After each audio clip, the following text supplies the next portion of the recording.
ತಾವೆಲ್ಲ ಮಾಧ್ಯಮದವರೆಲ್ಲ ಕೂಡ ನಿಮಗೆಲ್ಲ ವಿಜುವಲ್ಸ್ ಇವಾಗ ಆಲ್ರೆಡಿ ಕಳಿಸಿರ್ತಾರೆ, ಗ್ರೂಪಲ್ಲಿ ಹಾಕಿರ್ತಾರೆ. ಸೊ ಇಲ್ಲಿ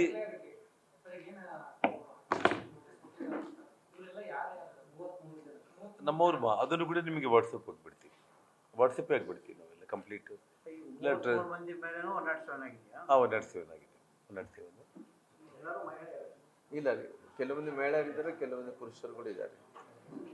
ಇವತ್ತು 2 ಘಟನೆಗಳಿಲ್ಲಿ ನಡೆದಿರುವಂಥದ್ದು ಬಹಳ ಪ್ರಮುಖವಾಗಿ ನೀವು ನೋಡಬೇಕಾಗಿರೋದು. 7 ಗಂಟೆಗೆ 7:30 ನಡುವೆ ಸತೀಶ್ ರೆಡ್ಡಿ ಇದೇ ಪ್ರೈವೇಟ್ ಗನ್ಮ್ಯಾನ್ಗಳು ಸಾಕಷ್ಟು ರೌಡಿಗಳನ್ನ ಕರ್ಕೊಂಡು ಬಂದು ಮನೆ ಮೇಲೆ ಕಲ್ಲು ತೂರಾಟ, ಬಾಟಿಲ್ಸು, ನನ್ನ ಮೇಲೆ ಬುಲೆಟ್ಗಳನ್ನ ಹಾರಿಸಿರುವಂಥದ್ದು, ಗಾಳಿಯಲ್ಲಿ ಬುಲೆಟ್ಗಳನ್ನ ಹಾರಿಸಿರುವಂಥದ್ದು, ಇದೆಲ್ಲವುದು ಒಂದು ಘಟನೆ.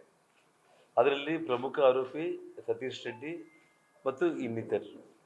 ಎರಡನೇದು ಬಂದು ಭರತ್ ರೆಡ್ಡಿ 9 ಗಂಟೆಗೆ ತಾನು ಸಾವಿರಾರು ಮಂದಿನ SP ಸರ್ಕಲಿಂದ ನಮ್ಮ ಮನೆಯವರು ಕೂಡ ಕರ್ಕೊಂಡು ಬರುವುದಕ್ಕೆ ಏನು ಸಿಟಿ DOSP ASP ರವಿಕುಮಾರ್ ಇವರೆಲ್ಲರೂ ಕೂಡ ತಡೆ ಹಿಡಿದೇನೆ ಅವನು ಇಲ್ಲಿವರೆಗೂ ಕೂಡ ಕರ್ಕೊಂಡು ಬಂದು ಆ ಘಟನೆಯಲ್ಲಿ ಪ್ರೀ ಪ್ಲ್ಯಾಂಡ್ ಆಗಿ ಅವರ ಪ್ರಮುಖ ಕಾರ್ಯಕರ್ತರನ್ನ ಯಾರನ್ನಾದರೂ ಒಬ್ಬರನ್ನ ನಮಗೆ ಇನ್ನೂ ಒಂದು ವಿಷಯ ಏನಂತಂದರೆ, ಅದು ಕೆಲವೊಂದು ಆಡಿಯೋಗಳು ವಿಡಿಯೋಗಳು ಕೂಡ ಬಂದಿದೆ. ಇನ್ನೂ ಅದನ್ನು ನಾನು ತುಂಬ ಚೆನ್ನಾಗಿ ಕೇಳಿದ ಮೇಲೇ ಬಿಡುಗಡೆ ಮಾಡ್ತೀನಿ. ಚಾನಲ್ ಶೇಖರ್ ಅಂತೇಳಿ, ಚಾನಲ್ ಶೇಖರ್ ಚಂದ್ರಶೇಖರ್ ಚಾನಲ್ ಶೇಖರ್ ಆ ಹುಡುಗನ್ನ ಕೊಲೆ ಮಾಡಿಬಿಡ್ಬೇಕಂತ ಪ್ಲ್ಯಾನ್ ಮಾಡಿದ್ರು ಈ ಗಲಾಟಿನಲ್ಲಿ. ಆದರೆ ಲಿಂಗಾಯತ್ ಕಮ್ಯುನಿಟಿ ಆಗ್ತಾರೆ, ಆ ಹುಡುಗನ್ನ ಕೊಲೆ ಮಾಡಿಬಿಟ್ರೆ ಲಿಂಗಾಯತ್ ಕಮ್ಯುನಿಟಿ ನಮ್ಮ ರೆಡ್ಡಿ ರಾಮುಲು ಅವ್ರ ಪರವಾಗಿ ಇರೋ ಕಾರಣ ಅದೊಂದು ನನಗೆ ಪ್ಲಸ್ ಆಗ್ಬೋದು ಅನ್ನೋದನ್ನು ಯೋಚನೆ ಮಾಡಿ ಆ ನಂತರ ಈ ಹುಡುಗ ಯಾರು ರಾಜಶೇಖರ್ ರೆಡ್ಡಿ ಏನಿದ್ರು ಕೂಡ ಹೈಯರ್ ಕಮ್ಯುನಿಟೀಸ್ಗೆ ಸಂಬಂಧಪಟ್ಟು ನಮ್ಮ ಹಿಂದೆ ಇರುವಂಥ ಲಿಂಗಾಯತರು ಅಥವಾ ರೆಡ್ಡಿಗಳು ಇವರಲ್ಲಿ ಯಾರನ್ನಾದ್ರೂ ಒಬ್ಬರನ್ನ ಮುಗಿಸ್ಬೇಕು ಅಂತೇಳಿ ಕ್ಲಿಯರಾಗಿ ಇದು ಸಾಯಂಕಾಲ ಏನು 2:30ಗೆ ನಮ್ಮ ಮನೆ ಹತ್ರ ಘಟನೆ ಆಯಿತು, 7:30 ಒಳಗಡೆನೆ 5 ತಾಸಲ್ಲಿ ಇದೆಲ್ಲದನ್ನು ಪ್ಲ್ಯಾನ್ ಮಾಡಿಕೊಂಡೆ ಅವನು ಹೊಸಪೇಟೆಗೆ ಹೋಗಿದ್ದು. ಯಾರು MLA ಇಲ್ಲಿ ಸತೀಶ್ ರೆಡ್ಡಿನೇ ಬಿಟ್ಟು. ಆದರೆ ಸತೀಶ್ ರೆಡ್ಡಿ ಕೈ ಮೀರಿ ಸತೀಶ್ ರೆಡ್ಡಿನೇ ತಗೊಂಡೋಗ್ಬಿಟ್ಟು ಆಸ್ಪತ್ರೆಯಲ್ಲಿ ಅಡ್ಮಿಟ್ ಮಾಡುವಂಥ ನಾಟಕ ಅಲ್ಲ ಪತ್ರಕರ್ತರ ಸ್ವಲ್ಪ ಒಂದು 5 ನಿಮಿಷ ಆದ್ಮೇಲೆ ಮತ್ತೆ ಎಲ್ಲ ಕಳಿಸಿದೀವಲ್ಲ ಪ್ರೆಸ್ ಮಾಡ್ಕೊಂಡಿರ್ತಾರೆ. ಏನಾಗಿದೆ ಅಂತಂದ್ರೆ ಅವ್ನು ಸತೀಶ್ ರೆಡ್ಡಿನ ಪೊಲೀಸರು ಶಿಫ್ಟ್ ಮಾಡಿಬಿಟ್ರು. ಸೊ 9 ಗಂಟೆಗೆ ಭರತ್ ರೆಡ್ಡಿ ಬಂದ ಮೇಲೆ ಇದಾಗಿತ್ತು. ಸೊ ಸತೀಶ್ ರೆಡ್ಡಿ ಸಮಕ್ಷಮದಲ್ಲೇ ಅವನು ಮುಗಿಸ್ಬಿಡ್ಬೇಕಾಗಿತ್ತು. ಅವನಿಗೆ ದೇವರು ಆಯುಷ್ ಭಾಳ ಗಟ್ಟಿಯಾಗಿ ಕೊಟ್ಟಿದ್ದಾನೆ, ಅವನು ಬದುಕಿದ್ದಾನೆ. ಸೊ ಭರತ್ ಜೊತೆ ಬಂದಿರುವಂಥ ರಾಜಶೇಖರ್ ರೆಡ್ಡಿನ ಇವರು ಕೊಲೆ ಮಾಡಿಸಿದ್ದು ತಾವೇ ನೋಡಿದ್ದೀರಿ. ಗನ್ಮ್ಯಾನ್ಗೆ ಆ ಹುಡುಗನಿಗೆ ಮಧ್ಯದಲ್ಲಿ ಯಾರು ಕೂಡ ಇಲ್ಲ. ಮತ್ತೆ ಆ ಹುಡುಗ ತಿರುಗಿ ವಾಪಸ್ ಓಡೋಗ್ತಾ ಇದ್ದಾನೆ, ಅಂದರೆ ತಪ್ಪಿಸ್ಕೊಂಡು ಪೊಲೀಸ್ ಲಾಠಿ ಗಲಾಟೆಗಳೆಲ್ಲ ಅವನೇ ಓಡೋಗ್ತಾ ಇದ್ದಾನೆ. ಹಿಂದೆಯಿಂದನೇ ಇವರು ಫೈರ್ ಮಾಡಿ ಕೊಲೆ ಮಾಡಿರುವಂಥದ್ದು ತಾವು ಕಣ್ಣಾರು ನೋಡಿರೋ ಕಾರಣ ಶ್ರೀರಾಮುಲು ಹೇಳಿದಾಗೆ ತಕ್ಷಣ ಒಂದು ಕ್ಷಣ ಕೂಡ ತಡೆ ಮಾಡಿದ್ದೇನೆ. ಭರತ್ ರೆಡ್ಡಿ ಇರುವಂಥ ಅವ್ರ ಸಮಕ್ಷಮದಲ್ಲೇ ಇದು ನೇರವಾಗಿ ಕೊಲೆನೇ ಆಗಿರುವಂಥದ್ದು, ಇದರಲ್ಲಿ ಎರಡನೇ ಮಾತೇ ಇಲ್ಲ. ಸತೀಶ್ ರೆಡ್ಡಿನ ಅವನಿಗೇನೂ ಆಗಲಿಲ್ಲ. ಇವಾಗ ನಮ್ಮವ್ರು ಕೂಡ 5-6 ಮಂದಿಗೆ ತಲೆಗೆಲ್ಲ ಪೆಟ್ಟು ಬಿತ್ತು, 6 ಒಲೆಗಳು 8 ಒಲೆಗಳೆಲ್ಲ ಬಿತ್ತು. ಅವ್ರು ಹಾಸ್ಪಿಟ್ಲಿಂದ ಮೊನ್ನೆ ರಾಮುಲು ಅವ್ರು ಹೇಳ್ತಾ ಇದ್ರು, ಇಮ್ಮಿಡಿಯೇಟ್ ಆಗಿ ಒಲೆ ಹಾಕಿ ಇದು ಮಾಡಿಬಿಟ್ಟು ಟ್ರೀಟ್ಮೆಂಟ್ ಬರೆದುಕೊಟ್ಟು ಫೋರ್ಸಿಬ್ಲಿ ಡಿಸ್ಚಾರ್ಜ್ ಮಾಡಿಬಿಟ್ರು ಅವರೆಲ್ಲರನ್ನೂ ಕೂಡ. ಅದೇ ಸತೀಶ್ ರೆಡ್ಡಿನ ಬೆಂಗಳೂರಿಗೆ ಶಿಫ್ಟ್ ಮಾಡಿಬಿಟ್ರು ಬೇಕಂತೇಳಿ. ಇಲ್ಲಿದ್ರೆ ಇನ್ನೂ ಗಲಾಟೆಗಳು ಜಾಸ್ತಿ ಆಗ್ಬೋದು ಅಂತೇಳಿ ಅವನ್ನ ಸೇಫ್ ಮಾಡೋದಕ್ಕೆ ಅಂತೇಳಿ ಇಲ್ಲಿಂದ ತಪ್ಪಿಸ್ಬಿಟ್ರು. ಆದರೆ ಭರತ್ ರೆಡ್ಡಿ ಬಂದು ಸಿಗಾಕೊಂಡ ಇಲ್ಲಿ.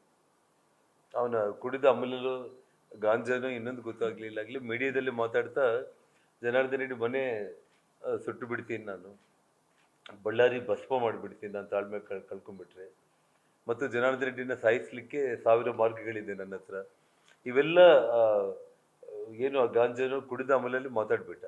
ಮಾರನೇ ದಿನ ಬೆಳಿಗ್ಗೆ ನಾನು ಮೀಡಿಯಾದಲ್ಲಿ ನೋಡ್ತಾ ಇದ್ದೆ, ನೀವೆಲ್ಲ ತಿರುಚಿ ಮಾಡ್ತಾ ಇದ್ದೀರಿ ಅಂತ ಹೇಳಿ ಮೀಡಿಯಾ ಮೇಲೇ ಬೀಳ್ತಾ ಇದ್ದ. ನೆಕ್ಸ್ಟ್ ಡೇ ಮಾರ್ನಿಂಗ್ ನಾನು ಆಗ ಹೇಳಿಲ್ಲ ಅಂತ ಹೇಳ್ಬಿಟ್ಟು ಹೇಳ್ತಾ ಇದ್ದ.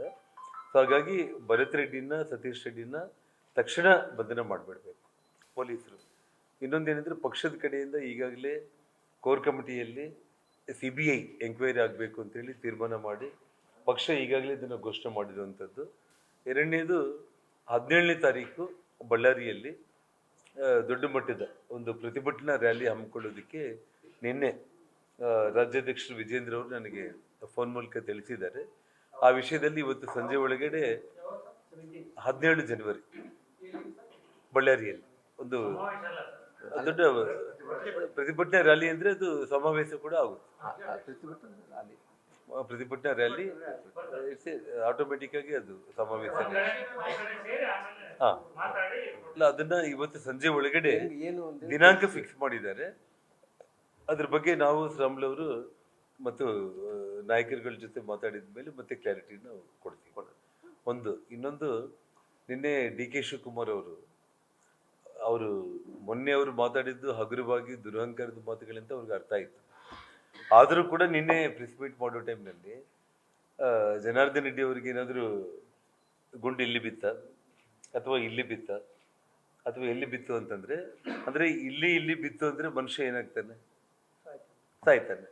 ಅಂದ್ರೆ ಅವರ ಅಪೇಕ್ಷೆ ಜನಾರ್ದನ್ ರೆಡ್ಡಿ ಸತ್ತೋಗಿದ್ರೆ ಮಾತ್ರ ಅವ್ರ ಮೇಲೆ ಅಟ್ಯಾಕ್ ಆಗಿದೆ ಅನ್ನೋದು ಲೆಕ್ಕ. ಅವ್ರ ತಲೆಗೆ ಗುಂಡು ಬಿದ್ದಿರಬೇಕು, ಎದೆಗೆ ಗುಂಡು ಬಿದ್ದಿರಬೇಕು ಅಂತ ಹೇಳಿ ಮತ್ತೆ ನಾನು ಇವತ್ತು ಮತ್ತೆ ಮಾಧ್ಯಮಗಳ ಮೂಲಕ ಕೇಳ್ತಾ ಇದ್ದೀನಿ, ನಿಮ್ಮ ಹಗುರವಾದ ಮಾತುಗಳು, ನಿಮ್ಮ ದುರಹಂಕಾರದ ಮಾತುಗಳು, ಇವೆಲ್ಲವುದನ್ನು ಕೂಡ ಬದಿಗಿಡಬೇಕು. ಈ ರಾಜ್ಯದ ಮುಖ್ಯಮಂತ್ರಿಗಳು ಆಗಬೇಕು ಅಂತೇಳಿ ಆಸೆ ಪಟ್ಕೊಂಡು ನಿಮ್ಮಿಂದ ಸಾಮಾನ್ಯ ಜನರು ಇದನ್ನು ಅಪೇಕ್ಷೆ ಪಡೋದಿಲ್ಲ.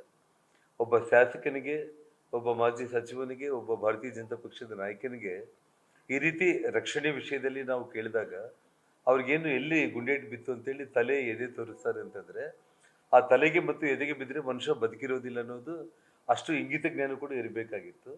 ಅಂದ್ರೆ ವಿಪರೀತ ದುರಹಂಕಾರ ಅವ್ರಿಗೆ, ದುರ್ಯೋಧನ ದುರಹಂಕಾರ ಬಂದ್ಬಿಟ್ಟಿದೆ ಅವ್ರಿಗೆ. ತುಂಬಾ ದುರಹಂಕಾರದ ಮಾತುಗಳನ್ನೇ ಮತ್ತೆ ಪದೇ ಅವರು ಮಾತಾಡ್ತಾ ಇದ್ದಾರೆ. ಇದನ್ನ ಜನರು ಯಾರು ಕೂಡ ಅಪೇಕ್ಷೆ ಪಡಲ್ಲ. ಇಂಥ ವ್ಯಕ್ತಿ ರಾಜ್ಯದ ಮುಖ್ಯಮಂತ್ರಿ ಆಗ್ತಾರೆ ಅಂದ್ರೆ ಇಡೀ ಕರ್ನಾಟಕ ರಾಜ್ಯದ ಸಾಮಾನ್ಯ ಜನರು ಕೂಡ ಚಿಂತೆಗೀಡಿದ್ದಾರೆ ಅಂತ ಹೇಳಿ ನಾನು ಹೇಳ್ಬೇಕಾಗುತ್ತೆ. ನಾನು